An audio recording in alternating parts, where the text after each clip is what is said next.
The rain came down in sheets that October evening, transforming the Chicago streets into rivers of gray. Emma Rodriguez clutched her worn jacket tighter, watching from beneath the narrow awning of a closed bookstore as commuters scattered like leaves in the wind. Her umbrella, a cheerful yellow thing she'd bought at a dollar store 3 years ago, was her only shield against the deluge, and she needed to make a run for it. The bus stop was 2 blocks away, and if she missed the 6:47, she'd be late for her second shift at the diner. That's when she saw him. A man stood at the corner, completely drenched, his shoulders hunched against the rain. No umbrella, no hood, just a simple gray hoodie and jeans that clung to him like a second skin. He looked utterly defeated, staring at his phone with an expression of such profound frustration that Emma felt something twist in her chest. She recognized that look. She'd worn it herself plenty of times, the look of someone whose day had gone from bad to worse, someone who was tired of fighting against a world that never seemed to cut you a break.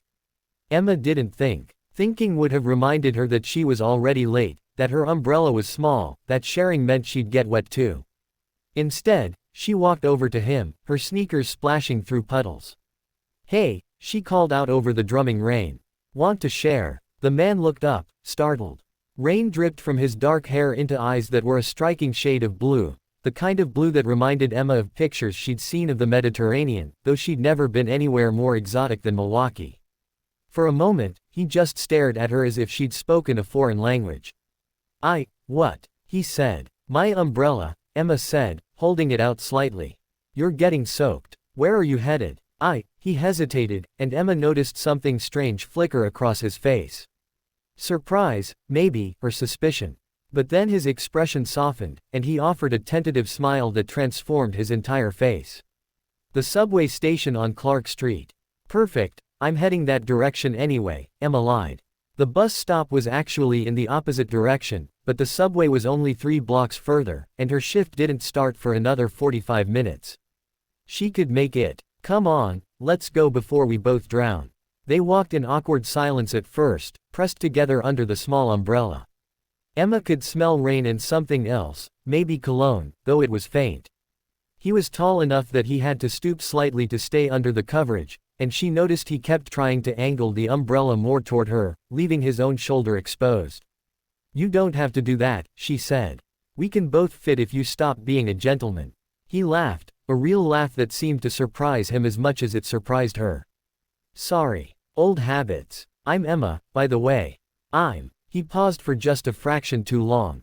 "Daniel." They navigated the crowded sidewalks, dodging other umbrella-wielding pedestrians and jumping over puddles that looked deep enough to swallow ankles. Emma found herself chatting to fill the silence, telling him about her day, the woman who'd left a $20 tip at the diner that morning, which was rare and wonderful, and how she was saving up to take online classes at the community college. "What do you want to study?" Daniel asked, and he sounded genuinely interested. "Business management, maybe," Emma said, feeling a flush of embarrassment. It seemed silly to talk about her dreams to a stranger. "I know it sounds boring, but I've always thought about maybe owning my own restaurant someday. Nothing fancy, just a place where people feel at home, you know. Where the food is good and affordable, and everyone's welcome." "That doesn't sound boring at all," Daniel said quietly. "It sounds like you know exactly what you want." Something in his tone made Emma glance at him. He was looking straight ahead, but his jaw was tight, and there was a sadness in his expression that hadn't been there before. "What about you?" she asked. "What do you do?" "I work in business," he said vaguely. "It's not very interesting." They reached the subway entrance too quickly. Daniel turned to her, and for a moment, Emma thought he wanted to say something important. Instead, he just smiled, that same transforming smile. "Thank you," he said. "Really? You didn't have to do this." "Of course I did," Emma said simply. "We're all just people trying to get through the rain, right?" Something flashed in Daniel's eyes, recognition, maybe, or understanding. He reached into his pocket and pulled out a business card, pressing it into her hand. The card was soaked, the ink already starting to run. "If you ever need anything," he said. "Anything at all, please call." Before Emma could respond, he disappeared down the subway stairs, leaving her standing alone with her yellow umbrella and a soggy business card. She squinted at it under the streetlight, trying to make out the smudged text.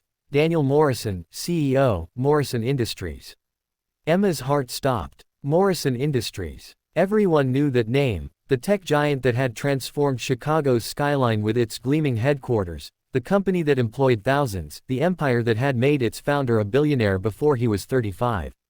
She'd seen Daniel Morrison's face on the cover of magazines in the checkout line at the grocery store, though he'd looked different in those photos, polished, confident, untouchable.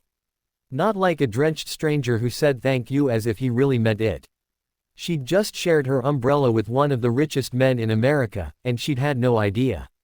Emma stood there for a long moment, rain dripping off the edge of her umbrella, then carefully tucked the card into her pocket.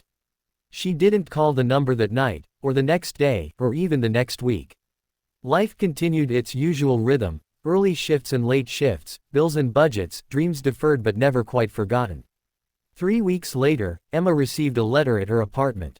Inside was a check that made her hands shake and a handwritten note on expensive stationery, for the umbrella, and for reminding me what really matters.